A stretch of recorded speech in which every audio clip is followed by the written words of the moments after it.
কালকে রাত্রে এত পরিমাণে জল হয়েছে, আমাদের উনুনে এখানে জল উঠে গেছে। ওই জন্য মা আগে থেকে উনুনে জ্বালনটা দিয়ে রেখেছে যাতে উনুনটা শুকনো হয়। আজকে একটা দারুণ জিনিস বানানো হবে, তো কী জিনিস বানানো হবে সেটা মাই আপনাদেরকে বলবে।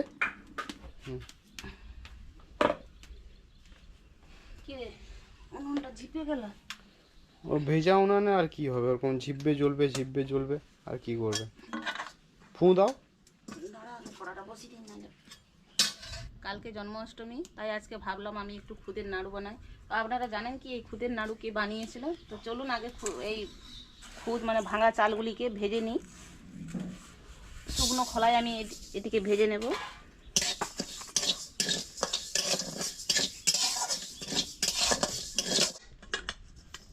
ভাজা হয়ে গেছে,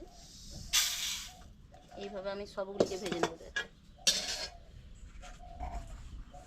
তো এই ভাঙা চাল দিয়ে নাড়ু বানিয়েছিল সুদামার স্ত্রী বসুন্ধরা।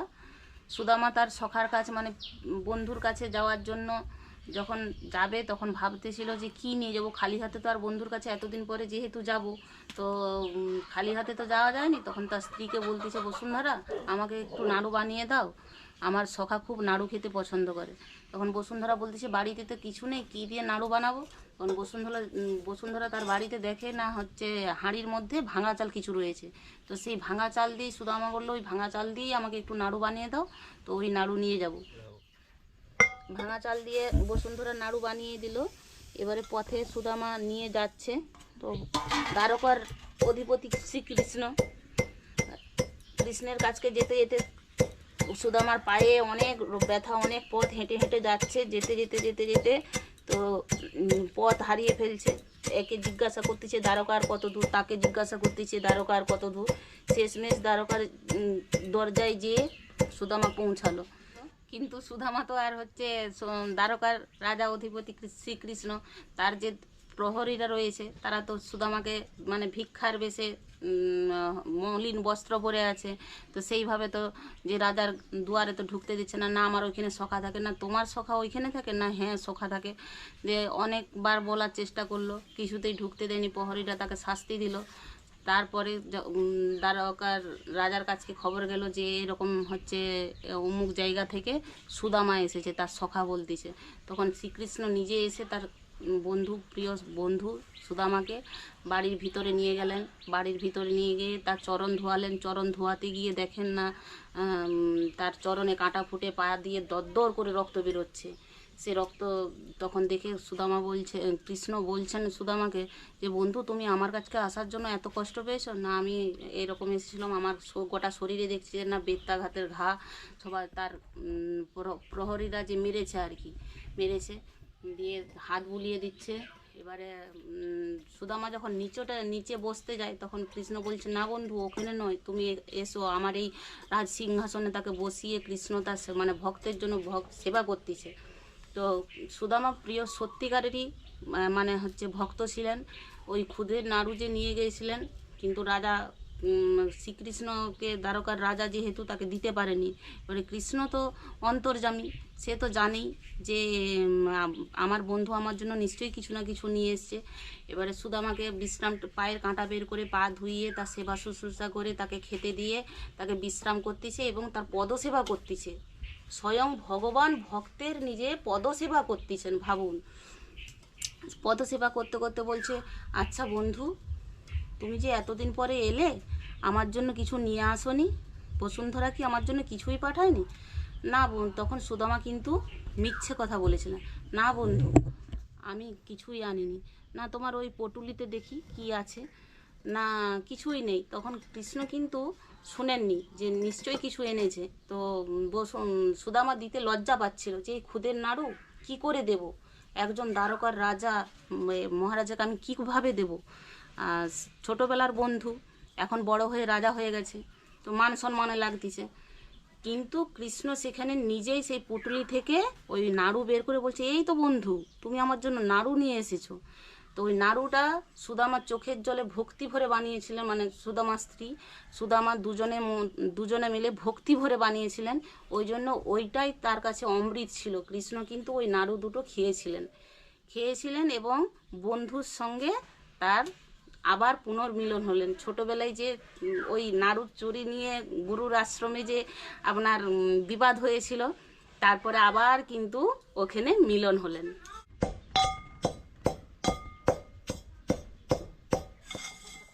একদম পুরো গুঁড়া করবো নি, একটু আধ ভাঙা করতে হবে। এই দেখুন, পুরো গুঁড়া করিনি, হাফ, কিছুটা গোটা রয়েছে, কিছুটা গুঁড়ো করেছি। এবার গুড়টাকে ফুটাতে হবে।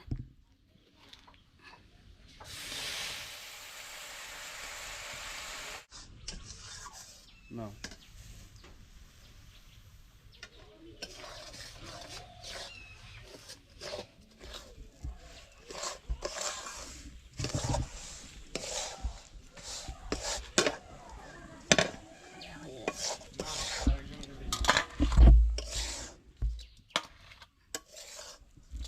নাড়ুগুলো পাকিয়ে নেই, তো পাকাতে পাকাতে তো আর শুধু বসে থাকা যায় না, তো কৃষ্ণেরই কিছু কথা বলি।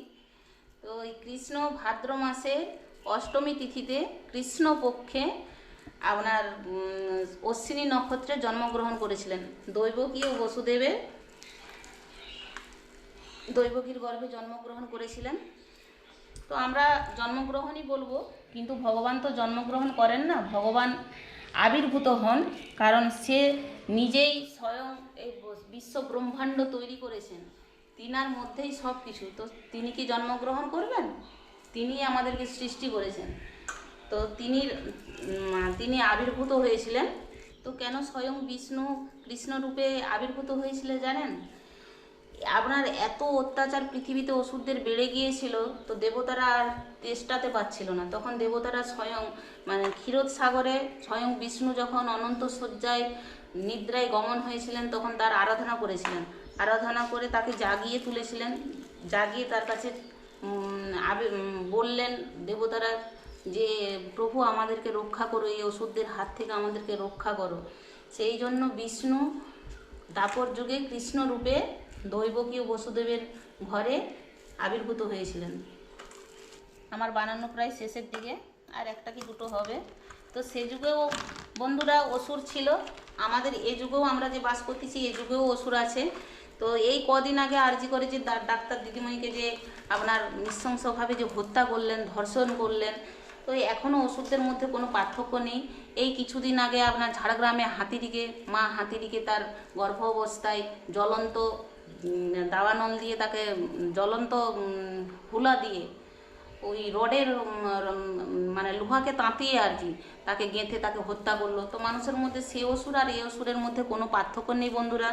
তো আমরা যতই চেষ্টা করি না কেন, যতই বলি না কেন যে সচেতন হওয়ার কথা, মানুষ কিন্তু কিছুতেই সচেতন হচ্ছে না। মানুষের মধ্যে অসুর রয়েই যাচ্ছে, মানুষ পরিবর্তন হওয়ার একদমই চেষ্টা করছে না। আমার সব নাড়ুগুলো বানানো হয়ে গেছে।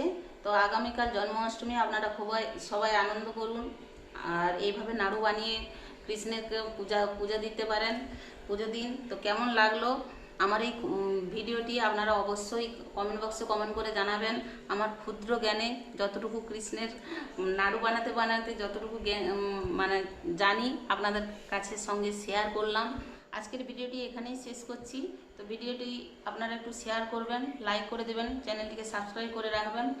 তো দেখা হচ্ছে পরবর্তী ভিডিওতে। ততক্ষণ আপনারা ভালো থাকুন, সুস্থ থাকুন, এই আমি ভগবান কৃষ্ণের কাছে প্রার্থনা করি। সবাই ভালো থাকুন। জয় শ্রীকৃষ্ণ।